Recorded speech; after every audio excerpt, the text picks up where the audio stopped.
So welcome back everybody, my name's Andrew and you're watching the Kelley's Country Life. If this is your first time visiting the channel, thanks so much for stopping by. We do DIY videos all the time.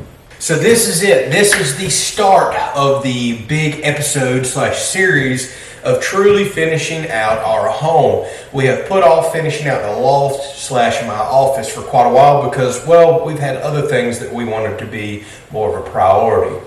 So to kick off part one in the loft build series, today we're going to start prepping the floor. I've got a very uneven floor due to some bad OSB that I got delivered at the time. We built this through COVID. You couldn't find OSB or nothing to save your life. I had to get the pieces that I could get delivered. So I've got a lot of scraping, a lot of sanding to do because I have some uneven edges where two butt together, and we're going to lay flooring in this episode as well.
Holy moly. Okay, so I don't know how much longer later. We have the floor completely scraped, swept, then sanded down all these edges, then, well, vacuumed. Now I'm kind of letting everything fall out of the air and settle. By the way, these Gator brand sanding belts that I got from Lowe's, y'all know I always try to keep you in the loop on things. Junk, don't get them. They were about a third the price of everything else because you buy them in the bulk pack. I was like, that's a really good deal. I went through several just sanding this little bit of flooring. They didn't last long at all.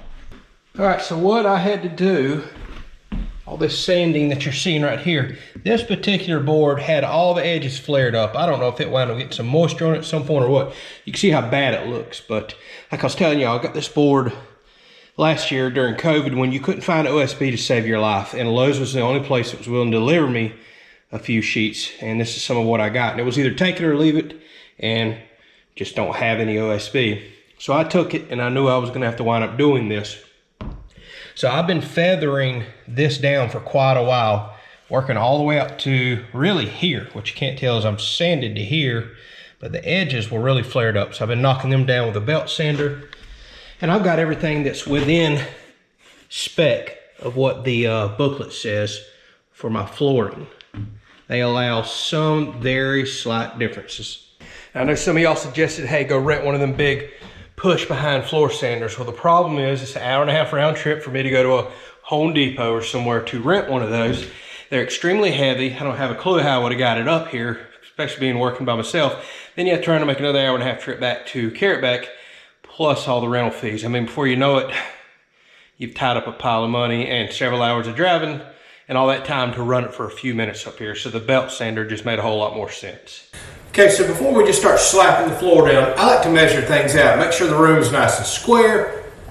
And I want to know if I were to start with a full piece of flooring, start laying against this wall and running this way all across the room, what am I gonna wind up with on the other side? Is it gonna be just this tiny little strip, a half a section of plank, almost a full section, which looks a lot better to the eye? The last thing I want to do is run flooring all the way across, get over there and realize I have to cut down a piece that's a quarter or a half an inch to snap in just to make my trim hide that. That's not a good way to go about it. So an easy way to do that, let's shoot all the way across the room. Y'all seen me use this time and time again.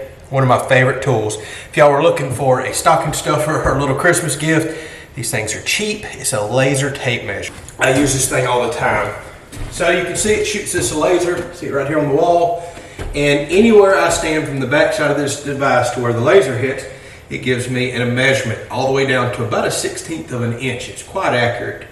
And you can press and hold the button and lock in 2 saved measurements. So I'm gonna come over to this corner of the room and shoot all the way across to that wall. Lock my measurement in.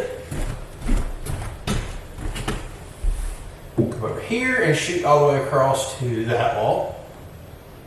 Okay, they are within, looks like about 3/16 of each other. I can live with that. Your eye's not really going to pick that up in the floor. So now what I like to do is take a piece of scrap flooring. This is vinyl plank laminate right here, and you do not include the edge. You include only the surface, the actual colored part of the wood, because another piece is going to lock down in. And it just so happens that's exactly 7 inches. So I'll take the measurement that I just got, divide it by 7, and see how many planks, how many of these actual floor planks it's going to take to go across. And mine come out to, what was it? Like 35.14. So long story short, 0.14 of one of these planks is just under an inch. So it's saying I'm going to wind up with an inch over there gap that I have to fill in, which actually is a good thing because I'm putting 3/4 inch trim on this side, 3/4 inch thick trim against the wall on that side. There's an 1.5 inches right there that I'm going to cover up with the flooring. So how I'll start this first run, since I've already got my measurements out, I'll just go ahead and snap me several pieces together. We'll loosely put it against the wall and get it straightened up here in just a second. And for those of y'all that are curious, this particular laminate flooring right here, vinyl plank laminate, already has the pad attached to the back side of it. This old cheap vinyl plank flooring cutter from Lowe's. Put a piece up here to support our flooring. All this does is basically just pinch cut. So I made a little mark on my board where I want to cut. Press down on this.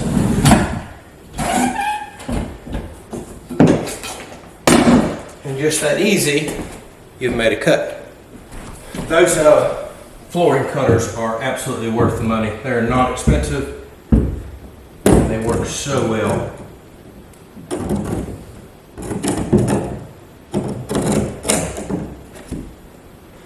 Okay, so here's something I'm going to do for a little extra assurance. You see I've got my laser tape measure again. I'm going to go from the edge of this floor and I just dropped, shoot all the way across the room to the wall, save that measurement. And then I'm going to do the same thing on this side. I'm going to get this flooring nice and square to that other wall. So now what I'm going to do is take these pan head, or what's called a modified truss screw, and I'm going to screw down on the back side of that flooring. You see I got it spaced just off the wall, and I'm actually going to pinch that flooring down, but more importantly that screw is behind the flooring. And I can always remove those screws. So essentially what I'm doing is I'm pinning the floor down and making it to where the flooring can never be shifted backwards against the wall as I'm beating on it and installing more flooring working across the room. So it just so happens I have a lot of scrap pieces left over from whenever I did the flooring downstairs. So I have saved those, and those are great pieces to just randomly put in and start a new run of flooring. So I do not want all the seams lined up across the floor. That makes for a very weak flooring. Plus it doesn't look as good. So I'll stagger, usually I stagger every 3rd run. Some people stagger every 5th run to get a more random pattern on the seams itself.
So a lot of people don't realize that you can cut this laminate flooring with a razor knife. You just seen me do that, but let's explain it a little more because it's such an easy process. Installing all of this flooring, it's easy. I'm not even using a hammer today. I'm putting it all in by hand. It's working out great. So I have to cut around that doorway right there. And what I usually do is just go ahead and snap my piece in and then make a little mark. Pull my piece completely back out. Come back down here and line it up with the end. Hopefully y'all can see that. I know you're a long ways off. And make another mark now going down with the wall. So long story short, I'm left with a little mark right here, which is the wall. A little mark right here, which is this sliver. Whoa, get my finger the right direction right there. And I know I need to remove this entire section out. A speed square is nice to have to do that. And then bring one up here. I'm not walking all the way back to the building. So what you can do is actually just take a piece of scrap flooring, line all that up, and make your mark. We're not trying to be perfect here. Trim, it's going to cover all this up for us. So there you can see, there's two little dots, just connected all with a line. Now I'm going to score down the outside of each of those lines with a razor knife. And if you wind up with any marker or pencil left, by the way, a Mr. Clean Magic Eraser takes even permanent marker right off of this stuff.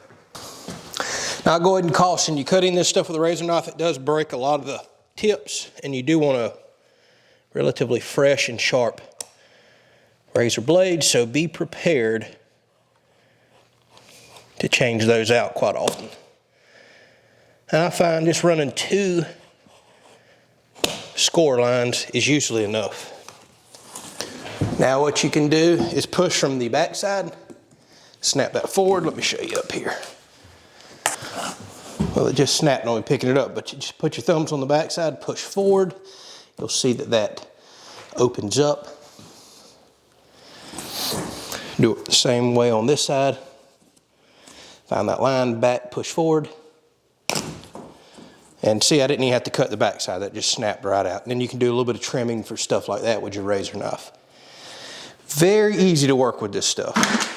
This is without a doubt the easiest flooring I've ever worked with. Just put it in at about a 30 to 40 degree angle.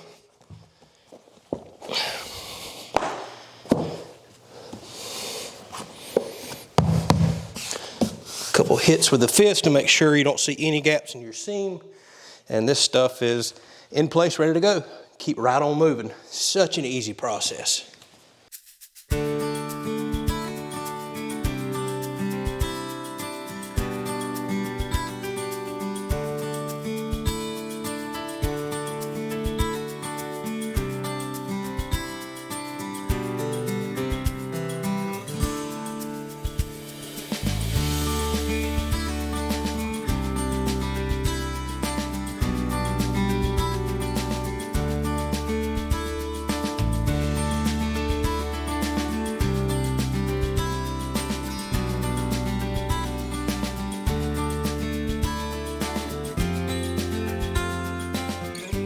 Okay, well, here we are after about a day and a half of messing around with leveling the floor and getting the flooring down. We are complete. It already looks dramatically different. It sounds dramatically different up here too. A lot of echoing, but we do have plans for a little bit of furniture up here and an office desk over there. This is ultimately going to be my office and a little bit of guest overspill, if you know what I mean.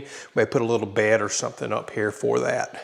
So I'm really happy with the way everything went together. Overall, this is, kind of a tedious process, but nothing complicated at all about laying this flooring. So I'm really happy and satisfied. So coming up on the next video for the loft, we're gonna have to kind of space these out little by little as I'm getting materials in, and I have other things to take care of around the property, but we are going to custom build us a sliding barn door. So the plan is to build a sliding wood door here. I think I have enough tongue and groove pine left over out in the shop to make that happen. That's kind of my plan. So we're going to custom build a wooden door frame, wooden door, get everything nice and poly coated to match the ceiling. I think it'll look really sharp up here. And then I've got black mounting and roller hardware up here. So it'll continue to go with the wood and black theme that we have going throughout the house. All right, well, thank y'all so much for watching. Hopefully you enjoyed it. This is the series everybody's been waiting on. We have officially started on the loft build.